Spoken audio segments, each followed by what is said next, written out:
지난 7월 27일이 무슨 날인지 아시나요? 바로 정전협정을 체결한 날입니다. 정전협정이 체결된 지 68년이 지났는데요. 해마다 이맘때면 평화의 소중함을 다시금 되새기게 됩니다. 제가 날짜 계산기로 계산해 보니 지난 27일 정전협정일을 기준으로 24,838일이 지났더라고요.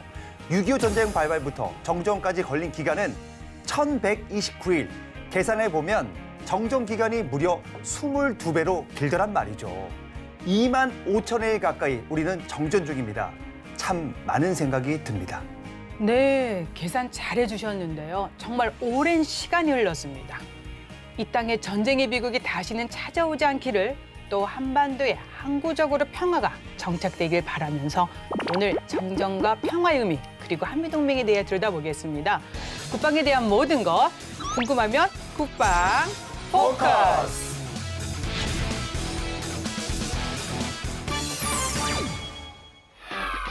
네, 7월 27일은 민족 상잔의 비극을 초래한 6.25 전쟁의 쉼표가 찍힌 날입니다.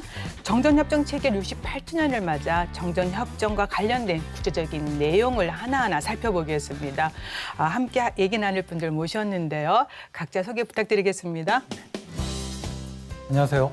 국방부 군사편찬연구소 전쟁사부에서 6.25 전쟁과 한미관계사를 연구하고 있는 이상호입니다. 저희 국방부 군사편찬연구소는 국내 최고의 역사 연구기관으로서 전쟁사, 군사사, 국방사 등을 연구하고 있습니다. 네, 안녕하세요. 한국국방연구원 선임연구원 조은일입니다. 저는 미래전략연구위원회에서 국방안보 현안 이슈를 발굴하고 미래 국방정책 발전을 위한 연구를 수행하고 있습니다. 국제안보의 폭넓은 이슈에 주목을 하면서 한반도 평화와 관련한 국방정책에 관심을 가지고 있습니다. 오늘 정전협정에 대한 이야기를 나눌 수 있는 뜻깊은 자리에 초대해 주셔서 감사합니다. 네, 우리가 정전협정이라고 하면 딱 떠올리는 장소가 있지 않습니까? 바로 판문점인데요. 맞습니다. 영진 씨, 네. 정전협정 체결이 판문점인 거 알고 계신 거죠? 이 장소는 많이 들어봤어요, 오. 사실. 판문점, 공동경비구역 JSA, 이것도 영화도 나오지 않습니까? 송강호, 이병헌 씨 나왔던. 근데 정작 정전협정 이러면 모르시는 분들이 굉장히 많습니다. 저도 잘 모르겠어요, 사실. 그리고 정전과 그리고 휴전, 뭐가 다른지, 또 종전이 또 있어요. 종전은 또 뭐가 다른지 굉장히 헷갈립니다, 사실. 그래서 정전협정이라고 하는데 또 휴전선이라고도 읽고. 자, 우리 박사님, 정전과 휴전, 뭐가 다른지 좀 자세히 설명 좀 부탁드리겠습니다. 네. 현재 이제 휴전과 정전이 혼용해서 쓰이고 있는데요. 영어로는 이제 세 가지가 있습니다. 첫 번째가 ceasefire고, 두 번째가 truce, 세 번째가 이제 armistice가 되겠습니다. 보통 이제 ceasefire는 정화라고 합니다. 이 총구에 있는 불을 갖다 멈춘다라고 하는 뜻입니다. 그래서 잠정적인 적대 행위의 중지를 의미하고요. 그 truce는 이제 똑같이 정전으로 번역이 됐는데 armistice와 유사한데 이제 일시적으로 전투 행위를 중지하는 겁니다. 대표적인 예로는 그 1차 세계대전 때 크리스마스 전날 그 양군이 그 크리스마스를 기념해서 그래서 이 truce 일종의 서부 전선에서 크리스마스 정전을 했던 경우가 있습니다. 그걸 이제 우리가 보통 트루스라고 표현을 하고요.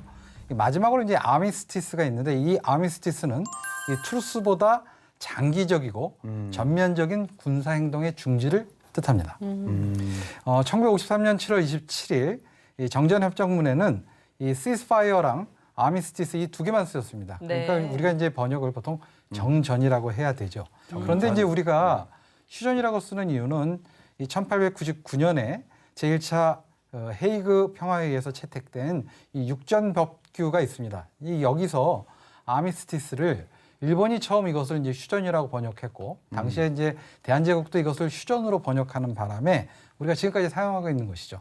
그래서 사실은 정전이 맞는 표현이고요. 정전이 맞구나. 예, 마지막으로 이제 물어보신 종전이라고 하는 것은 그 전쟁을 갖다가 종결짓기 위해서는 평화조약을 한 다음에 이 평화조약에 규정된 그 규정문들을 갖다 준수하게 되면 이것이 바로 전쟁을 갖다 종결짓는 것입니다. 이게 바로 종전이 되는 것이죠.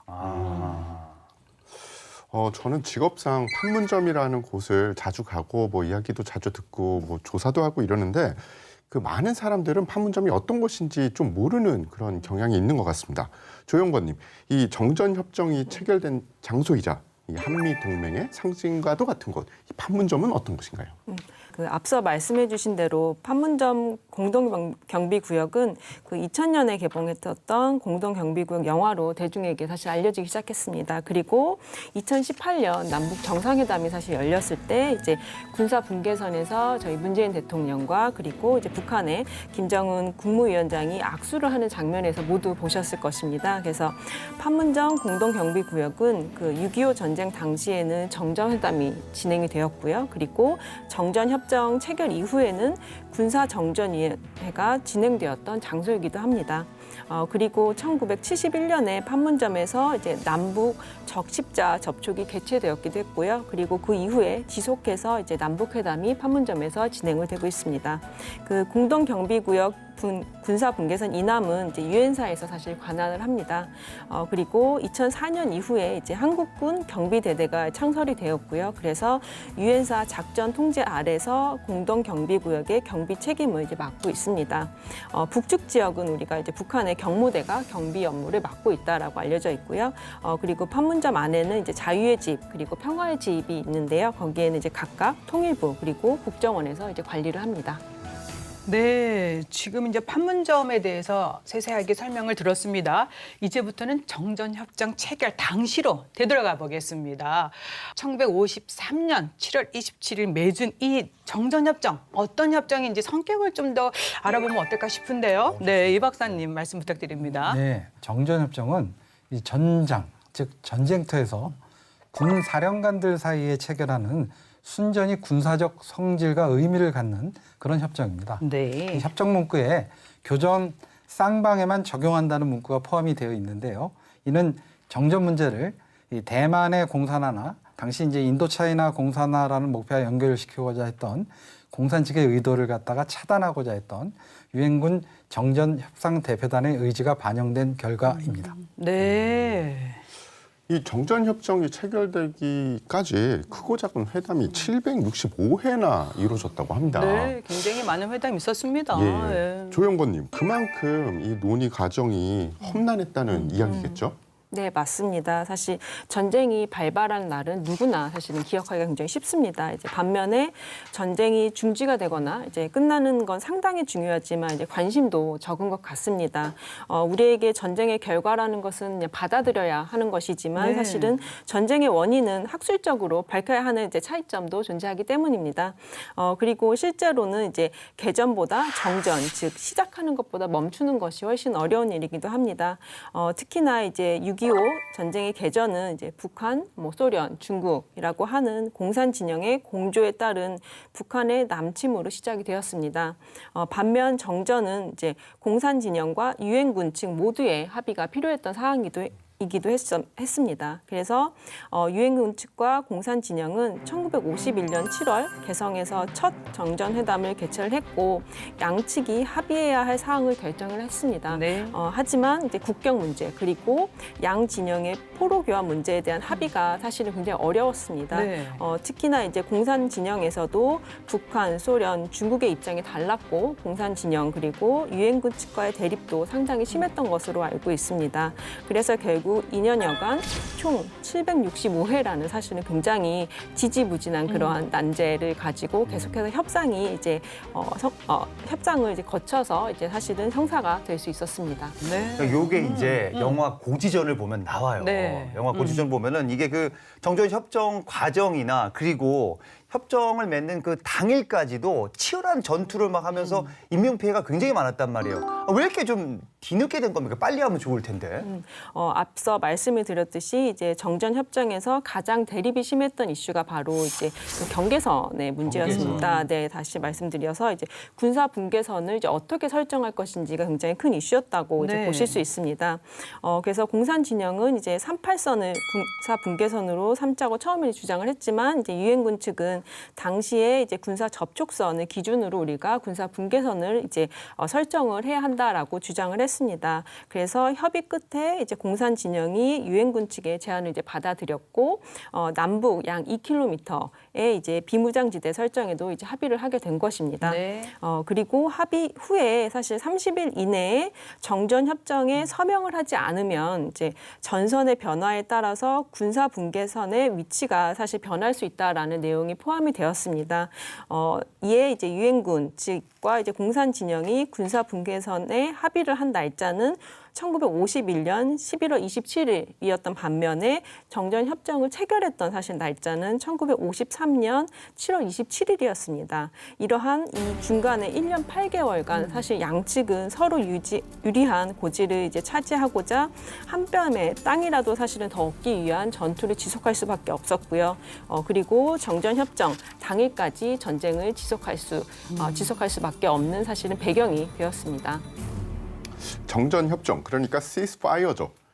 전투 중단을 위해서 맺은 협정이라는 건데 보통 사람들이 생각하기에는 정전 협정에 사인을 싹 하면은 바로 그냥 전투가 멈추나 이렇게 그렇죠. 알고 있는 예. 경우도 있습니다. 그래서 이 박사님, 이 한반도에서 일제히 포성이 멎은 시간 정확하게 언제인가요? 네. 그 정전협정의 조인 시간은 1953년 7월 27일 오전 10시입니다. 근데 하지만 그 안에 협정의 발효 시간을 따로 두는 거죠. 네. 이 발효 시간을 갖다가 12시간으로 두게 되는 건데요. 그거는 이 서부전선부터 동부전선까지의 당시 통신 상태가 좋지 않고 그래서 이제 그걸 갖다가 전령을 통해서 알려줘야 될 거 아닙니까? 그래서 이제 그 시간을 넉넉하게 12시간을 두게 되는 거죠. 그래서 이 포성이 멎은 시간, 정확히 1953년 7월 27일 밤 10시, 즉 22시에 포성이 멎게 되는 것입니다. 자, 그러면 1953년 7월 27일 그때 그날로 한번 돌아가 보도록 하겠습니다. 알아두면 똑똑해지는 신기한 국방 지식, 그것이 알고 싶군 지식 포커스.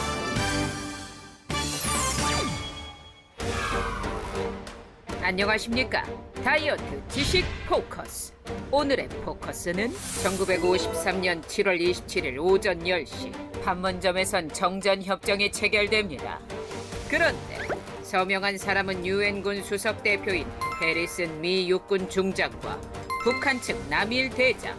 왜 우리나라 대표는 어디에도 보이지 않는 걸까요? 정전협정 체결 막전 막후 그 진실 속으로 출발합니다.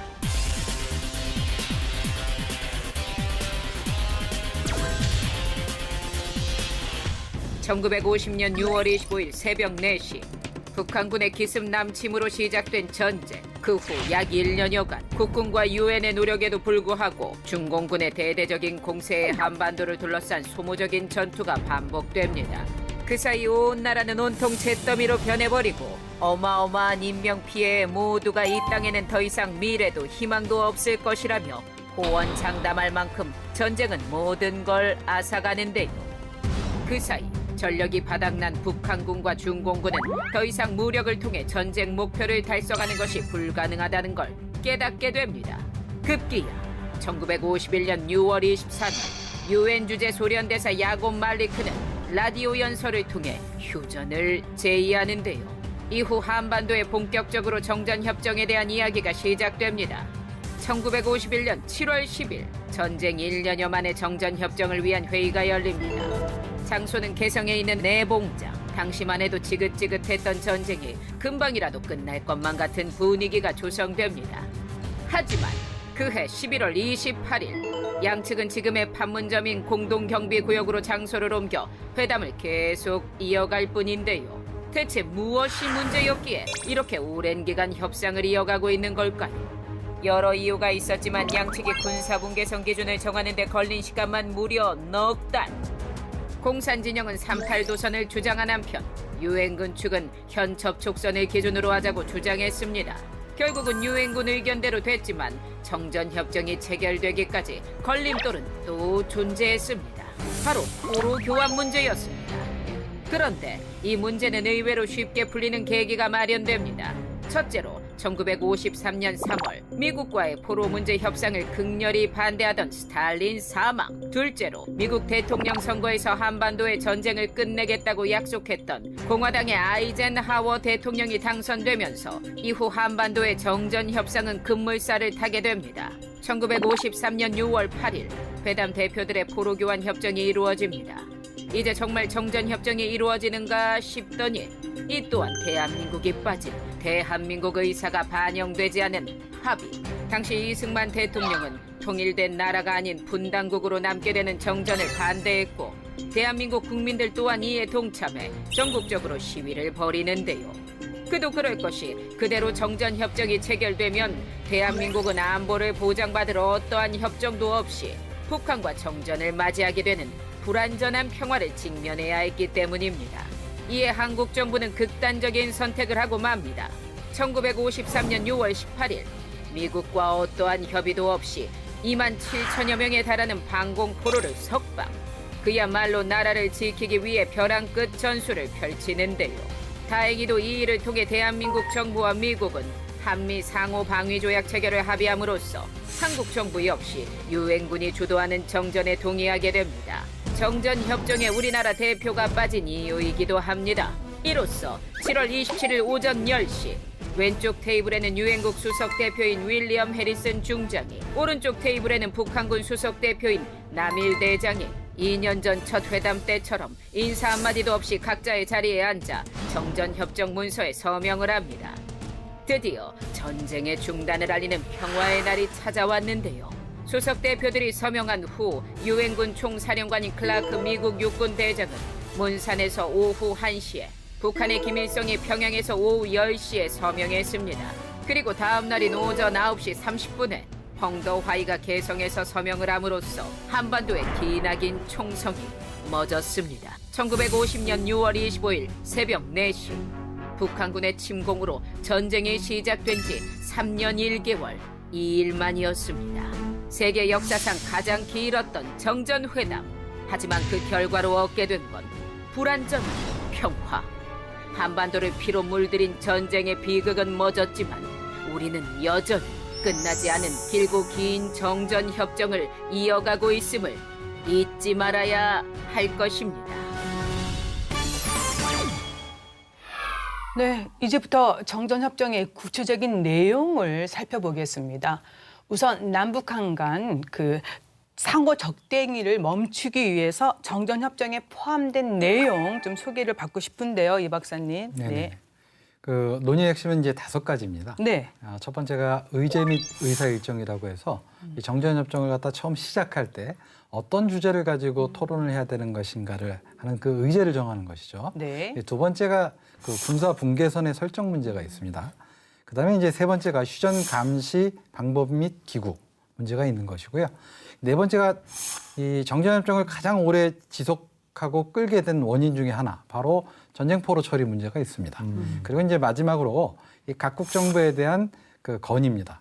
이 5번째는 앞에 1번부터 네 번째까지의 문제가 어느 정도 정리가 되면 그 정치회의를 갖다 개최를 해서 그 전쟁을 갖다 종결하는 평화조약으로 이제 넘어갈 수 있는 과도기적인 중요한 문제를 다루는 이제 국제회의를 갖다 하게 되는데요.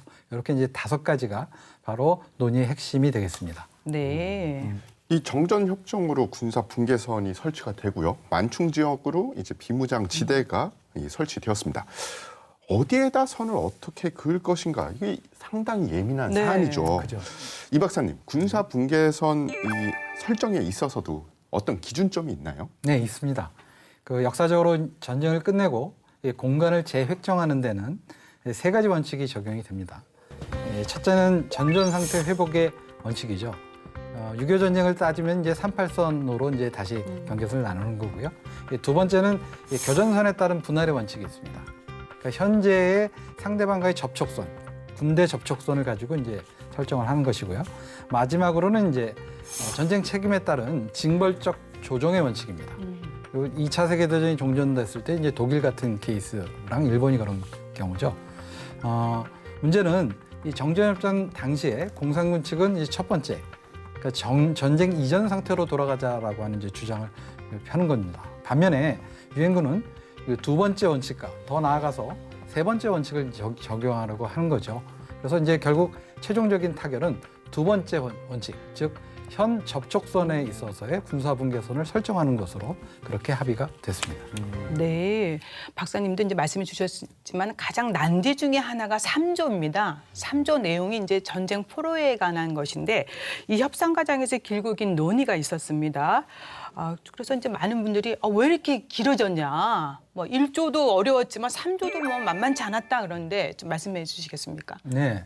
보통 그 정전 협정을 맺기 위해서 회담을 처음 시작했을 때 그 기간을 대부분 한 6주 정도로 간주를 했습니다. 6주 정도면 이제 끝날 거라고 예상을 하는 거죠. 그래서 이제 중공군 대표들은 여러 번만을 갖다 지참할 정도였는데요. 그 원래 이 포로 송환 문제에 있어서 제네바 협정은 자동 송환이 원래 원칙입니다. 자동 송환이라고 하는 것은 상대방 국가에 잡힌 포로들은 전부 다 그 나라에 돌려주게 돼 있습니다. 네. 그런데 당시 이제 북한은 남한 지역에서 그 강제로 40만 명의 청잔영층을 갖다가 이제 의형군으로 징발을 했습니다. 그래서 만약에 그 원칙대로 하게 되면 남한에서 징발한 40만 명을 그대로 돌려줘야 되는 문제가 있는 거죠. 네. 물론 이제 그때는 전쟁 포로는 13만 명인데요. 그 원칙대로 하게 되면 거의 10개 사단에 달하는 병력을 갖다가 그대로 북한군에 이양해야 된다는 문제가 있습니다. 네. 그래서 이 제네바 협약을 갖다가 유엔군이 지킬 수가 없는 거죠. 또 하나의 원칙은 그 2차 세계대전이 끝났을 때 독일군에 붙잡혔던 그 소련군 포로가 본국으로 송환이 됐을 때 거의 다 숙청당합니다. 그러니까 이제 유엔군 입장에서는 공산군 측으로 포로를 갖다 돌려보낼 경우에 그 생명의 위험을 갖다가 이제 그 생각하지 않을 수가 없는 거죠. 네. 그러다 보니까 유엔군은 포로의 자유의지에 따른 자유송환 원칙을 주장함으로써 포로 문제가 장기간에 걸쳐서 지속돼서 거의 2년간에 걸쳐서 이 포로 문제가 정전협정의 주요한 그 논의가 되었던 것입니다. 네, 아주 설명 잘해 주셨습니다. 네. 얘기 들어보니까 협상 과정 참 길고 난관이 많았던 것 같습니다. 근데 이제 계약이나 약속을 할 때 가장 핵심은 잘 지키는 것이거든요. 그렇죠. 네. 자, 정전협정을 맺었지만 잘 지키고 있는지 이런 뭐 감독할 기구도 좀 필요할 것 같은데, 자, 이게 뭐 정전협정 합의 사항에 들어가 있는 거죠? 어떻습니까? 네, 사실 어떤 협정이든 그 협정을 맺은 이후에 이제 협정의 내용이 제대로 준수가 되고 있는지, 그리고 당사국이 위반을 하고 있는지 아닌지에 대한 사실은 지속적인 관찰 그리고 관리가 상당히 중요합니다. 네. 정전은 전쟁의 일시적인 사실 중단 상태이기 때문에 정전 협정의 내용이 제대로 지켜져야 하는 게 당연하고요. 이러한 배경에서 이제 정전 협정의 이제 제2조에 따라서 이제 이 정전의 상태를 안정적으로 관리하기 위한 군사정전위원회 그리고 중립국 감독위원회를 이제 설립하게 됩니다. 군사정전위원회 같은 경우는 유엔군 대표단 그리고 공산진영 대표단으로 이제 구성이 되고요. 정전협정의 위반 사항을 이제 협의해서 처리할 수 있도록 회의를 이제 소집하는 사실 역할을 하기도 합니다. 그러나 1991년 3월에 군사정전위원회 유엔군 대표단 수석 대표로 한국군 장성이 임명이 되면서 여기에 대한 이제 북한이 이제 불만을 표출을 하고 군사 정전위원회에 일방적인 철수를 사실은 선언을 하게 됩니다. 그리고 중국도 북한에 이어서 사실 철수를 하게 되면서 기능은 중단이 된 상태이기도 합니다. 반면에 이제 중립국 감독위원회 같은 경우에는 이제 유엔군이 지목을 했었던 스웨덴 그리고 스위스 그리고 공산 진영이 지목을 했었던 폴란드 그리고 이제 체코슬로바키아로 구성된 그리고 정전 상태를 감독하고 분쟁을 예방하는 그러한 이제 기구로서 기능을 했습니다. 그러나 이제 냉전이 종식이 되면서 북한은 이제 체코슬로바키아 그리고 폴란드의 이제 중립국 감독위원회에 철수를 사실 요구를 하게 됩니다. 그래서 이제 1993년에는 이제 체코가 그리고 1995년에는 폴란드가 이제 각각의 대표단을 철수를 했습니다. 그래서 이후에 지금 현재까지 이제 유엔군 측의 이제 스웨덴 그리고 스위스만이 사실은 판문점 남쪽에서 지속해서 지금 활동을 하고 있는 상황입니다. 네. 설명을 들으니까 이제 대강 그림이 그려지는데요. 저한테는 군사정전위원회 하면은 생각나는 딱 이미지가 있습니다. 2018년 그때 당시에 이 맞아요. 예, 네. 남북 정상이 그곳에 있었고 남북미 정상이 또 그곳에 있었고 심지어 남북 정상이 이 군사 분계선을 한 발자국 탁 넘어서 북한 땅을 밟고 네. 네, 돌아오는 뭐 그런 멋진 모습이 있었죠. 근데 그때 이 두 분이 넘어갔을 때 이 좌우에 건물이 있었습니다. 그 하늘색 건물이죠. 네. 그거를 우리가 이 군사정전위원회 회의실 건물이라고 하는데 이 건물들의 명칭이 T2, T3입니다. 여기서 T란 영어의 temporary, 임시라는 단어에서 온 거거든요. 네. 그러니까 이 임시로 지어놓은 건물이 거기에 벌써 68년째 있는 예. 겁니다. 참 기가 막힌 일이죠. 이렇게 이제 군사 정전위원회가 정전협정에서 이제 빠뜨릴 수 없는 단어로 이미지가 꽉 박혀 있습니다. 군사 정전위원회 역할이 중요했습니다. 남북 간의 충돌도 막았고요. 또 긴장 완화 역할도 했었고 평화 유지 역할도 했습니다. 그래서 군사 정전위원회 조금 더 들여다보면 어떨까 싶은데요. 이거는 우리 박사님이 좀 해주시죠. 네. 조금 전에 조은희 박사님께서 좋은 설명해 주셨는데요. 추가로 이제 말씀을 드리면 네. 그 유엔사 군사정전위원회는 정전협정에 의해서 설치된 기구로 정전 체제를 유지하고 운영하는 실질적 기구입니다. 그러니까 즉 군정위는 정전협정의 이행을 감독하고 정전협정 위반 사건을 협의하고 처리하는 것을 이제 주요 업무로 하고 있습니다. 그 천안함 피격 사건 때에도 군정위에서 9개국 14명의 다국적 특별조사팀을 구성해서 조사 결과를 갖다가 유엔 안보리에 제출을 했고 네. 정부의 합동 조사 결과에 대한 국제적 신뢰도를 제고시킨 적이 있습니다. 군사정전위의 역할은 정전협정의 이행을 감독함으로써 북한의 도발을 예방하기 위한 안전판 역할을 담당하고 있는 것으로 함축적으로 말씀을 드릴 수가 있겠습니다. 네, 정말 68년 전 중요한 또 사건, 또 일들이 참 많았습니다. 그래서 정전협정 이후에 대해서도 좀 더 들여다보겠습니다. 바로 정전협정 체결 직후입니다. 우리 국민이 모두가 잘 알고 있는 것이죠. 한미 상호 방위 조약이 체결됐습니다. 그 당시에 이제 한미 상호 방위 조약이 체결됐는데 또 많은 분들이 궁금해하는 게 있어요. 이 조약이 특별히 어떤 성격이냐 이런 점인데 조은일 박사님 좀 더 강조해 주시겠습니까? 네. 1953년 우리가 7월 27일에 정전협정이 체결된 이후에 이제 한국과 미국은 한국의 안보를 보장하기 위한 목적으로 한미 상호 방위 조약에 대한 내용을 본격적으로 사실 논의를 하기 시작을 합니다. 네. 그래서 이제 8월에 존 널레스 미국 국무장관이 이제 방한을 했고요. 그래서 이제 한미 상호 방위 조약에 대한 이제 가서명이 사실 진행이 되었습니다. 그리고 10월 이제 미국 워싱턴에서 조약이 사실은 이제 체결이 됩니다. 이후 국회 비준을 거쳐서 이제 1954년에 이제 발효가 되게 되는 것이 바로 이 한미 상호 방위 조약이라고 이제 볼 수 있습니다. 사실 조약의 핵심이라고 하는 것은 북한의 도발을 억제하고 방어하는 데 있었습니다. 예컨대 이제 어느 당사국이 외부로부터 이제 무력 공격을 받을 경우에는 각자의 헌법상 절차에 따라 행동할 것을 선언한다라고 이제 기술하고 있습니다. 또한 주한미군에 대해서도 미국의 육군, 해군 그리고 공군을 대한민국의 영토 내와 그 부근에 배치하는 권리를 이제 대한민국은 허용을 하고요. 그리고 미 합중국은 이를 수락한다라고 이제 했습니다. 네. 이러한 조약을 통해서 한미 양국은 굳건한 신뢰를 바탕으로 북한의 침략을 억제하는 한편 한국의 경제 발전 그리고 이후에 이제 민주주의 정착에까지도 기여할 수 있었다라고 볼 수 있습니다. 네. 좋습니다. 이 한미 동맹을요, 6.25 전쟁의 시련 속에서 사실 피로 맺어진 혈맹이다라고 부릅니다. 이 한미 동맹의 관점에서 한미 상호 방위 조약 체결의 의미는 어떻게 봐야 할지. 그러니까 상호 방위, 적이 우리를 공격하면은 바로 자동적으로 미국이 개입한다. 뭐 이렇게 봐야 되는 건지, 뭐 방위 조약 뭐 이런 겁니까? 어떻습니까? 예, 사실은 상호 방위 조약의 대부분은 자동 개입으로 되어 있습니다. 하지만 우리가 지금 이제 설명을 드리게 된 한미 상호 방위 조약은 조금 상황이 틀린데요. 달라요. 예, 자동 개입 조항이 포함되어 있지 않습니다.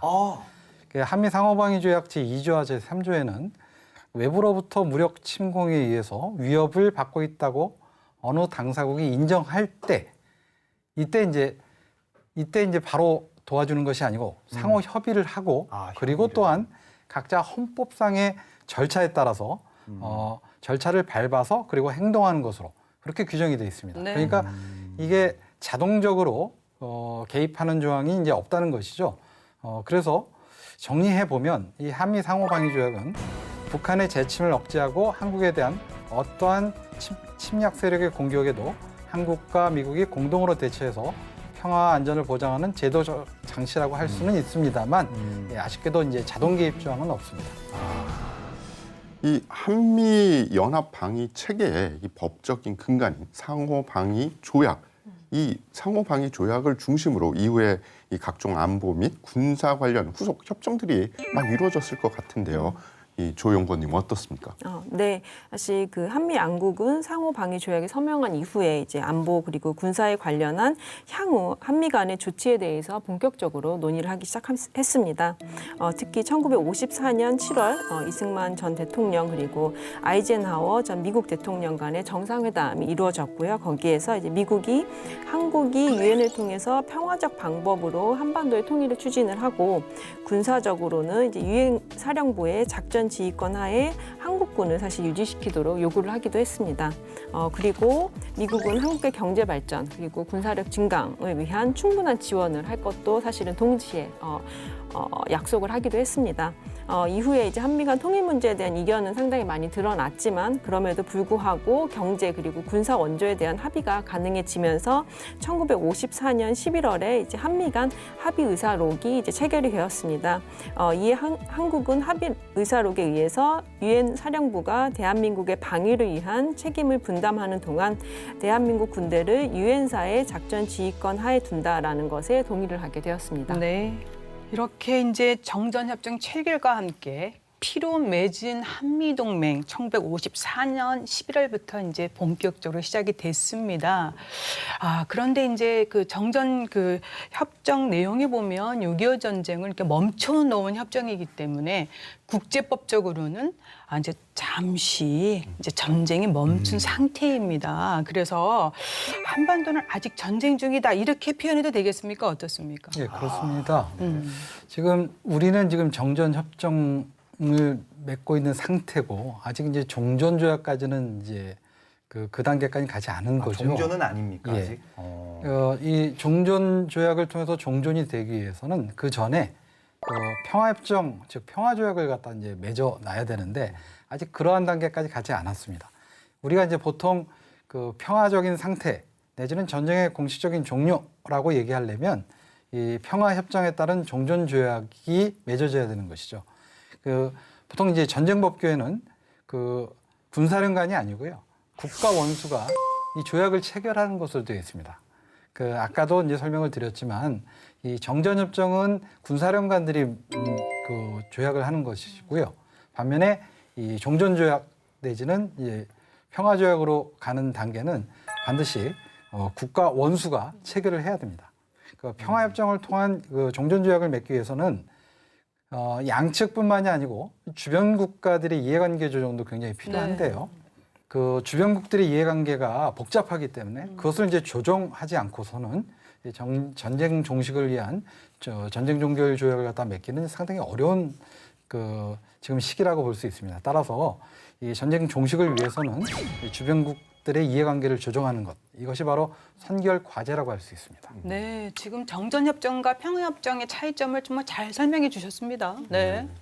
그러니까 이제 이해가 되네요. 남북 관계가 달달할 때 언제나 나오는 단어가 이 평화협정. 평화협정을 언제 할 거냐 뭐 이런 이야기였는데 그게 바로 종전으로 가는 그 길이기 때문에 그렇군요. 예, 이 정전협정 공식적으로 남긴 문서임에도 불구하고 이 10년이면 강산이 변한다고 했잖아요. 무려 이게 68년의 세월이 흐르다 보니까 현실적으로 정전협정을 체결했을 때와 그리고 지금의 모습이 좀 달라졌을 것 같은데 조 연구원님 어떻습니까? 네, 사실 국제 정치에서 가장 큰 변화라고 하는 것은 냉전이 종식이 되었다라고 하는 것으로 이제 우리가 알 수 있습니다. 6.25 전쟁이라고 하는 것은 남북 간의 군사적 충돌이라고 하는 국지적인 사실 성격을 넘어서요. 서구 진영과 공산 진영 간 충돌이라고 하는 세계사적 의미를 사실은 지니고 있습니다. 그만큼 우리는 1950년대 그리고 지금 현재 2021년 국제 정치의 구조의 변화에 직면을 하고 있다라고 이제 보시면 좋을 것 같습니다. 정전협정이라고 하는 것은 앞서 계속 말씀을 드렸듯이 유엔군과 공산진영 간의 이제 합의에 의해서 사실 만들어졌지만 그러한 서구 공산 진영의 이제 진영 대립이라고 하는 것은 이제 더 이상 유효한 것이 아닙니다. 네. 보다 중요한 것은 6.25 전쟁의 직접적인 교전 당사자로서 한반도 문제에 대한 논의가 남북 간에 이루어져야 한다는 데 있을 것 같습니다. 그리고 앞서 사실 이야기가 나온 대로 이제 정전협정이 어떻게 준수되고 있는지에 대한 군사정전위원회 그리고 중립국 감독위원회의 적절한 역할도 회복이 되는 것이 중요할 것 같습니다. 이러한 제도의 정상화를 통해서 이제 신뢰 구축이라고 하는 것도 보다 진전될 것이다라고 이제 생각을 합니다. 이제 마지막으로 정전협정은 전쟁의 일시적인 중지를 의미하고 있기 때문에 한반도 평화라고 하는 시대적 과제에 걸맞게 이제 한반도의 항구적인 평화 정착을 실현할 수 있는 평화협정으로의 전환을 보다 우리가 더 절실하게 고민하는 것이 중요한 것이 아닌가라고 생각을 합니다. 네. 그래서 계속해서 이제 정전협정을 어떻게 잘 준수해 왔는지에 대해서는 살펴보겠는데요. 이 박사님, 북한은 정전 체제를 무력화하거나 심지어 협정 이 백지화까지 주장하고 뭐 그랬던 거 있지 않습니까? 네, 좀 더 그렇습니다. 내용 설명 필요할 것 같습니다. 잘 아시다시피 네. 이 정전협정 위반 건수가 굉장히 높죠, 북한에. 네. 많아요. 몇 회 정도 건수가? 되죠? 네. 그 정전협정이 체결된 이제 1953년 7월 27일부터 1994년 4월 말까지 북한의 정전협정 위반 건수가 42만 5천여 건에 달합니다. 42만이요? 네, 그렇습니다. 그런데 이제 1994년 4월 말 이후부터는 유엔군사령부가 이제 별도로 집계를 하지 않죠. 하지만 이제 우리가 잘 알다시피 1999년에 제1연평해전 네. 그리고 2002년에 제2연평해전 2009년에 대청해전이 있었고 그리고 2010년에 천안함 피격 사건과 연평도 포격전까지 그렇게 이제 있었습니다. 그만큼 북한의 정전협정 도발 건수가 굉장히 많았다는 것을 갖다가 알 수 있죠. 저는 이거 좀 약간 짚고 가야 될 것 같아요. 보세요. 말로 한 비공식적인 뭐 구두 약속도 있고 또 말로 하면 안 될 것 같아서 공식적으로 서명하고 도장도 딱 찍었지 않습니까? 지금 정상적으로 공식적인 조약이 있어요, 사실. 정전협정은 사실 누가 봐도 이게 공식적인 조약으로 맺어진 협정 아닙니까? 근데 저는 궁금한 게 이렇게 완벽하게 된 거를 일방적인 선언으로 정전협정을 백지화시킨다. 이 말이 안 될 것 같은데 어떻게 보십니까? 네, 사실 그 엄격하게 보면은 이제 백지화라고 하는 것은 폐기 혹은 이제 파기와는 사실 다르기 때문에 우리가 이제 정전협정을 백지화한다라고 하는 것을 이제 정전협정의 파기로 동일시하기는 어렵습니다. 네. 사실 정전협정은 어느 일방이 자의적으로 수정을 하거나 이것을 보완할 수 없습니다. 정전협정 제5조 61항 그리고 62항은 당사자 간 쌍방 합의가 없이 협정 파기가 불가능하다고 규정하고 있기 때문입니다. 또한 정전협정을 이제 쌍방 합의를 통해서 평화협정으로 우리가 전환을 할 때까지는 협정의 효력이 지속이 된다라고 이제 규정을 하고 있습니다. 그래서 이러한 점에서 우리가 어느 일방이 정전협정이라고 하는 것을 이제 백지화하겠다라고 하는 공세를 아무리 집요하게 전개를 하더라도 쌍방의 합의가 이루어지지 않는 이상 여전히 효력이 존재한다라고 하는 점은 이제 저희가 강조를 해야 될 것 같습니다. 그죠? 네. 정전협정 체결 이후 정전체제에서 평화체제로 가기 위한 노력 어떻게 하고 있나요? 이미 이제 그 정전협정이 맺어진 바로 그 다음에부터 많은 노력들이 있었죠. 대표적인 것이 이제 1954년에 제네바에서 제네바 정치 회의가 열렸습니다. 여기서 이제 평화체제 구축을 위한 첫 번째 시도가 있었는데요. 하지만 이제 당시 북한은 이제 계속해서 미군 철수를 갖다 고집함으로써 그 제네바 정치회의가 이제 결렬하게 되는 거죠. 그 이후에도 이제 여러 그 논의가 있었습니다만 서로 이제 팽팽한 자기 주장만 이제 고수하다 보니까 발전적인 그 평화 협상이 이제 이루어지지 않았는데요. 1997년도부터 이제 98년 넘어가는 그 해에도 제네바에서 평화협정 전환 문제 논의를 위해서 정전협정 당사자인 남북한과 미국, 중국 이렇게 4자회담을 가졌습니다만 네. 역시 이제 타결을 이루지 못했습니다. 이후 북한의 핵 개발 문제가 이제 대두되면서 이를 저지하기 위해서 이제 국제사회에서 6자회담이라고 하는 우리가 이제 잘 알고 있는 그런 이제 국제 간 회담이 진행됐고 또 이를 통해서 다각적인 노력들을 갖다 시도를 했습니다만 결국은 이제 북한의 겁으로 진행이 되지 못했습니다. 네, 이렇게 이제 정전 체제가 길어지면서 지구상 유일한 분단국으로 남았습니다. 한반도의 항구적인 평화 정착을 바라는 마음 더욱더 오늘 간절해지지 않습니까? 네. 제가 너무 간단히 생각하는 건지는 모르겠지만 평화 체제로 가는 길 좀 간단하다고 생각을 합니다. 이 평화를 위협하는 요인을 제거하면 되는 거 아닙니까? 그래서 이 핵 개발로 인해 대북 제재가 계속되고 있는데 이런 상황에서 북한이 우선 국제사회에 책임 있는 일원으로서 그 모습을 보여주면 될 것 같은데 가능할까요, 이 박사님? 글쎄요. 지금 이제 진행 중입니다만 어쨌든 이제 평화 체제로 가기 위해서는 이제 먼저 북한의 평화 의지를 대내적으로 보여줘야만 합니다. 즉 북한의 핵실험과 장거리 미사일 발사에 따른 안보 위협은 우리로 하여금 그들의 평화협정 체결 제안의 진정성을 갖다가 의심하게 되죠. 따라서 북한이 이제 그들의 모든 군사적 위협을 포기하고 또 이제 남북한 사이의 신뢰 구축이 어느 정도 진전된 상태가 되어야만 이제 비로소 평화협정을 논의할 수 있는 토대를 구축할 수 있다고 그렇게 이제 생각이 됩니다. 네, 이제 한미동맹에 대해서 좀 더 얘기 나눠보고 싶은데요. 정전협정 체결 이후에 이제 굳건한 한미동맹이 유지되어 오면서 여러 가지 이제 많은 변화도 있습니다. 자, 군사동맹으로 맺어진 한미동맹. 그러나 여기에 멈추지 않았습니다. 다양한 이제 동맹의 역할이 이어지고 있는데 동맹의 역할 확대에 대해서 조은일 박사님 어떻게 생각하십니까? 네, 사실 정전 이후에 이제 한미 양국은 군사 동맹을 통해서 좁게는 이제 한반도 그리고 넓게는 동북아시아의 이제 평화와 안정을 유지하는 데 상당히 중요한 역할을 해왔습니다. 무엇보다 한반도에서 전쟁이 재발하지 않도록 억제하는 굳건한 기반으로 작동을 하기도 했습니다. 그리고 탈냉전 이후에는 이제 한미 동맹은 북한의 핵 개발 문제를 이제 공동으로 다루면서 공통의 위협을 해소하는데 사실 공조를 했고요. 그리고 동북아 평화를 위한 다자 협력도 모색해 왔습니다. 네. 그리고 2009년에는 이제 미래지향적이며 포괄적인 동맹으로 발전하기 위한 한미 공동 비전을 이제 채택을 했고 2013년에는 한미 동맹 60주년을 이제 기념을 해서 범세계적 동반자 관계를 지향할 것을 발표하기도 했습니다. 네. 그리고 무엇보다 2021년 5월 이제 한미 정상이 이제 만났을 때 더 나은 미래를 위한 포괄적인 협력을 강조하는 공동 성명을 발표하기도 했습니다. 그래서 이 공동 성명 안에서 기후, 글로벌 보건, 신흥기술, 공급망, 이주 및 개발 등 여러 분야에서의 새로운 유대를 사실은 형성할 것을 약속하기도 했습니다. 네, 한반도와 동북아 평화 유지 역할을 정말 굳건한 한미동맹이 지대한 역할을 해오고 있습니다. 예. 미국 입장에서 한미 관계를 이야기할 때 린치핀, 즉 핵심 축이다 이런 맞아요. 표현을 네, 자주 네. 쓰는데요. 이 용어에 대해서 이 많은 사람들이 좀 궁금해합니다. 또 이 미일 관계를 두고서는 코너스톤, 초석이다라는 표현을 쓰죠.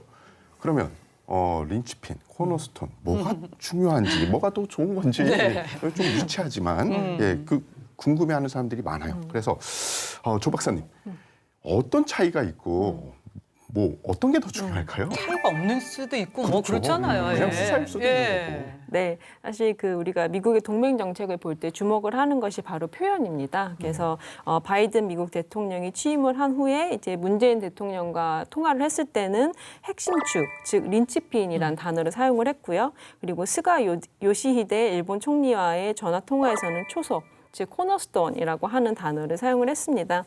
사실 이러한 미국의 표현은 2010년 G20 정상회의에서 처음 사용이 되었고요. 그리고 이후부터는 관용어처럼 한미 동맹에는 린치핀 그리고 미일 동맹에는 코너스톤이 이제 네. 붙여져서 사용이 되고 있습니다.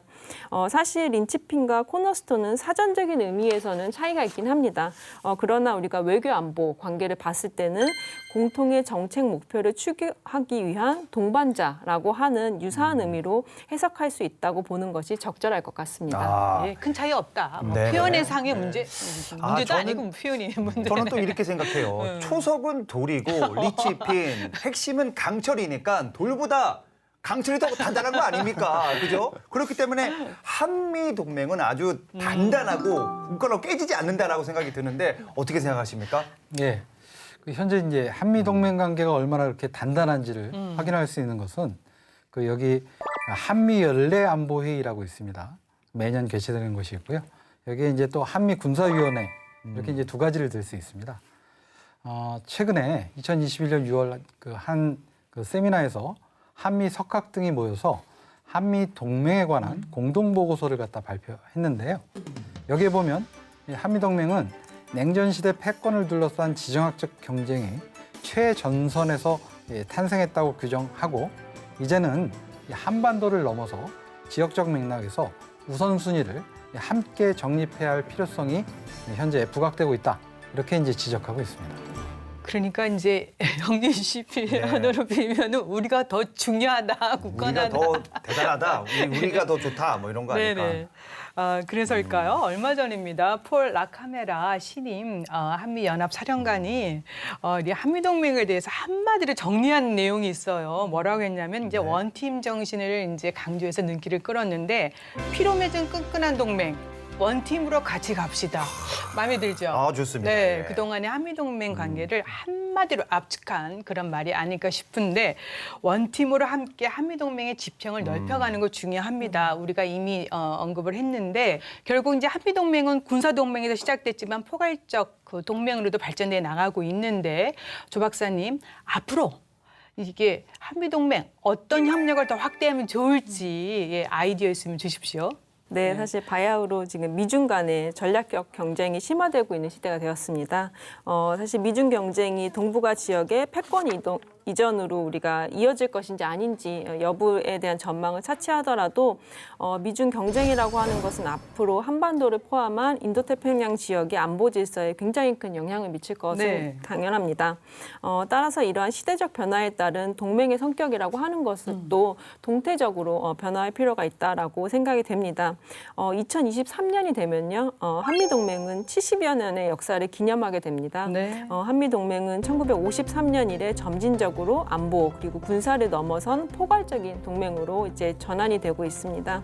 한반도의 평화 그리고 동북아 나아가 인도태평양 지역의 전략적 안정 그리고 규칙 기반 질서하의 경제적 번영 등은 앞으로도 한미 양국이 공통으로 추구할 수 있는 중요한 국익이 될 것이다라고 생각을 합니다. 네. 따라서 한미 양국은 변화하는 환경을 반영을 하면서 상호 이익을 확대할 수 있도록 협력과 소통을 강화하고요. 그리고 보다 지속 가능한 동맹으로 진화할 수 있도록 노력하는 것이 중요하다라고 생각을 합니다. 네, 끝으로 정전협정 체결 68주년을 맞아서요. 정전 체제를 극복하고 한반도의 평화 정책을 위해서 꼭 필요한 과제는 무엇인지 마무리 말씀과 또 당부 말씀 부탁드리겠습니다. 이 박사님 먼저 해주시죠. 네, 많은 사람들이 즐겨 언급하는 그 경구가 하나 있습니다.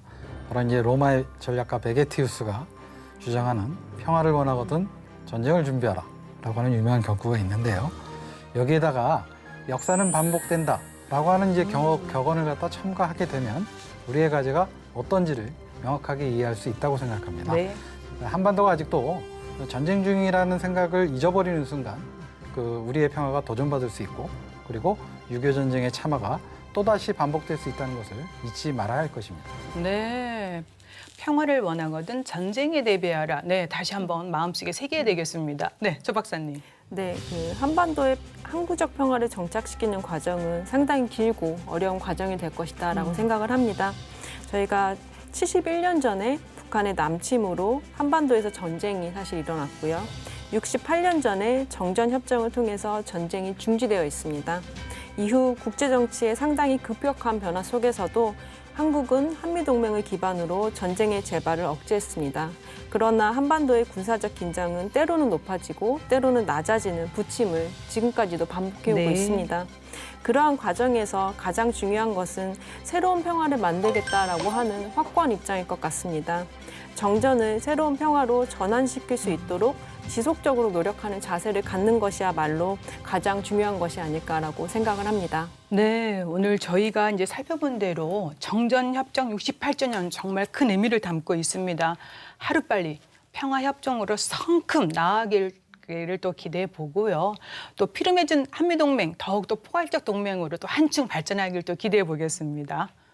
68년을 이어온 불안정한 정전체제는 다시 말하면 평화를 향한 68년의 목마름이었다고 얘기하고 싶습니다.